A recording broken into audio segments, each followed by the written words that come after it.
To first perform a basic forehand, you have to first get in a ready position, which is usually for most people where you just face the court, bend your knees, and shift your weight from one leg to another. Okay, which means that you're able to move left to right, and usually for some people they spin the racket while they're ready. I don't know, but this happens. Okay, so you first get in a ready position, and then you have to keep your body moving to keep your body warm, and this will help you get ready to hit the ball. So after that, you have to get ready to hit the ball when the ball comes. So when you're facing the net like this, okay, and you hold the racket like this, okay, get ready, okay. So when the ball comes, you have to turn over here, so you are sideways to the net. Okay, so the net's going to be here, like this way, and you'll be sideways to the net. Okay, this allows you to hit the ball easily, because when you swing the racket like this, you'll hit the ball here.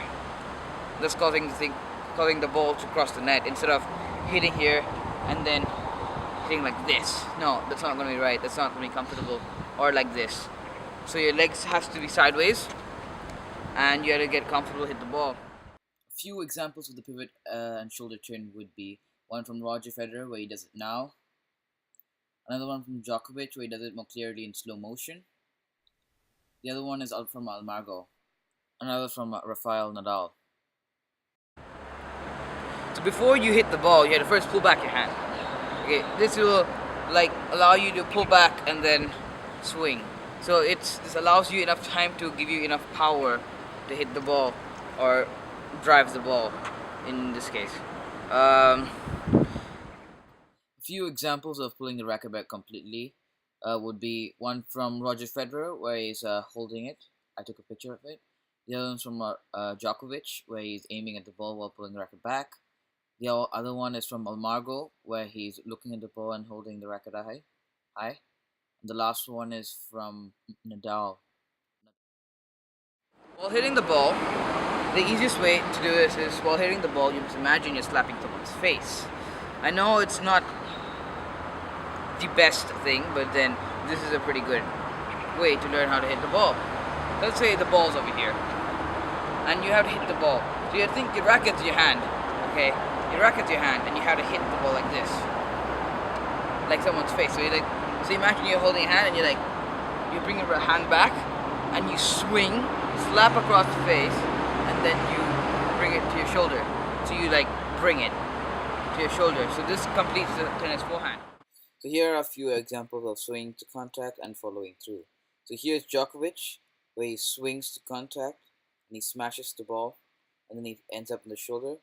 And here is Nadal, where he's swinging to contact and he smashes it and ends up to his shoulder. And there's me. So here's an overall summary of what I've done in the forehand tutorial.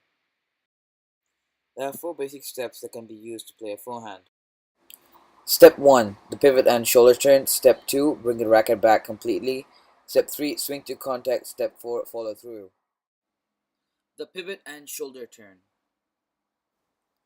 The first thing that all players should do when they hit a forehand is pivot with the outside foot and turn their shoulders sideways. This makes them stand sideways to the net, which helps them hit the ball easily. Both hands can also stay in a racket during the step, so you can do a forehand or backhand if needed. Bringing the racket back completely. Right after the pivot and shoulder turn, the next step that we players should do is taking the racket back to the shoulder. This allows you to generate more power when hitting the ball. Swing to contact. The next step when hitting a forehand is swinging the racket onto contact. We should first move to the ball while kicking our back leg, then we rotate our shoulder back to facing the net, generating this racket speed. Then we lower the racket down and swing forward, making the ball land on the racket and getting the racket onto contact the ball.